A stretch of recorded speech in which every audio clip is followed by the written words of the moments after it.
भागा था। प्रस्तावना। भारतीय संस्कृति में अनेक देवता हैं जो अलग अलग कार्यों के अधिष्ठाता माने जाते हैं। ब्रह्मा सृष्टि के रचिता, विष्णु पालनकर्ता और महेश संहारक के रूप में पूजित होते हैं।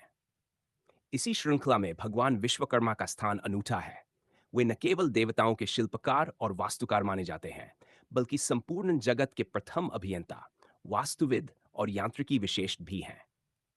हिंदू धर्म के अनुसार जो अद्भुत नगर, महल, विमान, अस्त्र शस्त्र और दिव्य रचनाएं देवताओं को प्राप्त हुई, वे सभी भगवान विश्वकर्मा की देन है।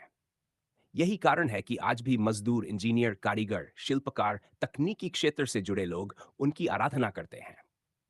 विश्वकर्मा जी की कथा केवल धार्मिक आस्था तक सीमित नहीं, बल्कि यह मेहनतक्ष समाज के परिश्रम, कौशल और सृजनात्मकता की प्रतीक भी है। एंजम कथा और परिचय पुराणों के अनुसार भगवान विश्वकर्मा का जन्म ब्रह्मा जी की मानसपुत्री भगवती युगसिद्धिदा से हुआ था। कुछ मान्यताओं के अनुसार वे स्वयं ब्रह्मा के अंश हैं और कुछ मत उन्हें सूर्यदेव का पुत्र मानते हैं। उनके बारे में कहा जाता है कि वे स्वर्गीय शिल्पी हैं, समस्त वास्तुशास्त्र और यंत्र विद्या के जाता है। उनके हाथों से देवताओं के अद्भुत नगर और भवन बने। उनके द्वारा निर्मित वस्तुएं केवल सुंदर ही नहीं, बल्कि दिव्य शक्तियों से युक्त भी होती थी। विश्वकर्मा जी के अद्भुत कार्य। वन, स्वर्गलोक की रचना, इंद्रदेव का महल इंद्रपुरी, जिसे स्वर्गलोक कहा जाता है, भगवान विश्वकर्मा की ही रचना है। यह भवन सोने, चांदी और रत्नों से बना हुआ है और उसमें दिव्य सुख सुविधाएं उपलब्ध हैं।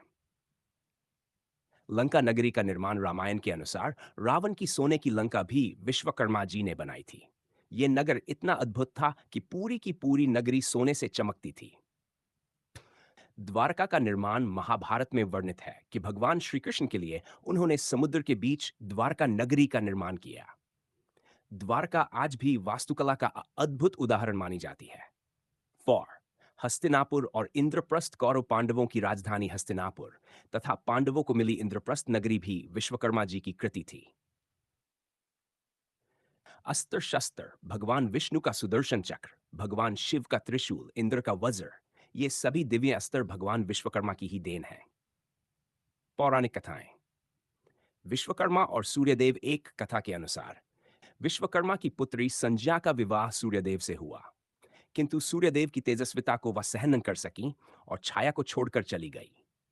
इस कथा से यह भी स्पष्ट होता है कि विश्वकर्मा जी ने सूर्यदेव के तेज को नियंत्रित करने के लिए उनके शरीर को काटकर कुछ हिस्सा कम किया और सूर्यदेव को सुखकर बनाया। समुद्र मंथन में भूमिका। जब देवताओं और असुरों ने समुद्र मंथन किया, तो उसमें निकले अनेक रत्नों और दिव्य वस्तुओं का संयोजन और प्रयोग करने में भी विश्वकर्मा की विशेष भूमिका मानी जाती है। विश्वकर्मा जी और मानव समाज यद्यपि देवताओं के शिल्पकार हैं, लेकिन मानव समाज के लिए भी उनकी शिक्षाएं अत्यंत महत्वपूर्ण हैं। वास्तुशास्त्र की नींव, घर, मंदिर, नगर बसाने के सिद्धांत उन्हीं से आए। दूस, श्रम की महिमा। उन्होंने दिखाया कि बिना श्रम और कौशल के कोई निर्माण संभव नहीं। तकनीकी विकास। चाहे पुल बनाना हो, नगर बसाना हो या यंत्रों का आविष्कार, विश्वकर्मा जी को ही आदर्श माना जाता है। लोक कथाएं और श्रद्धा। भारत के अनेक हिस्सों में विश्वकर्मा बाबा की पूजा मजदूर, लोहार, बड़ी, इंजीनियर, बुनकर, सुनार, राजमिस्त्री और तकनीकी क्षेत्रों में कार्य करने वाले लोग करते हैं। विश्वकर्मा पूजा हर साल जॉन सितंबर को विशेष रूप से मनाई जाती है। इस दिन लोग अपने औजार, मशीनें, वाहन और कार्यस्थल को साफ करके उनकी पूजा करते हैं। मान्यता है कि ऐसा करने से कार्य में सफलता और समृद्धि मिलती है। विश्वकर्मा पूजा का महत्व। वैन, श्रम का सम्मान। यह दिन हमें बताता है कि हर काम महत्वपूर्ण है। डू, कौशल का उत्सव। हाथ से काम करने वाले लोगों की कला और कौशल की सराहना। तकनीक की शक्ति। आधुनिक युग की मशीनों और उपकरणों को भी दिव्यता से जोड़ना। आधुनिक युग में विश्वकर्मा जी की प्रेरणा। आज जब विज्ञान और तकनीक इतनी प्रगति कर रही है, तो भी विश्वकर्मा जी की शिक्षाएं प्रासंगिक हैं। नवाचार की प्रेरणा, नए आविष्कार करना, संतुलन और सौंदर्य, तकनीक और कला का मेल, परिश्रम का महत्व। बिना श्रम कोई सफलता संभव नहीं।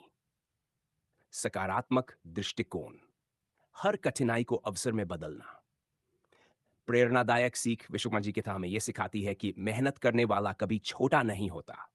जो निर्माण करता है वही सच्चा निर्माता है। ईश्वर ने हर व्यक्ति में कौशल दिया है, बस उसे पहचान कर निखारने की आवश्यकता है। श्रम और तकनीक जब साथ आते हैं तो समाज प्रगति करता है। निष्कर्ष, विश्वकर्मा बाबा केवल देवताओं के शिल्पकार नहीं, बल्कि मानव सभ्यता के आदर्श अभियंता और सृजनकर्ता हैं। उनकी पूजा से हमें परिश्रम, कौशल और नवाचार की प्रेरणा मिलती है। इसलिए आज भी मजदूर, किसान, कारीगर, वैज्ञानिक, इंजीनियर और तकनीकी क्षेत्र से जुड़े सभी लोग विश्वकर्मा बाबा को अपना आदर्श मानते हैं।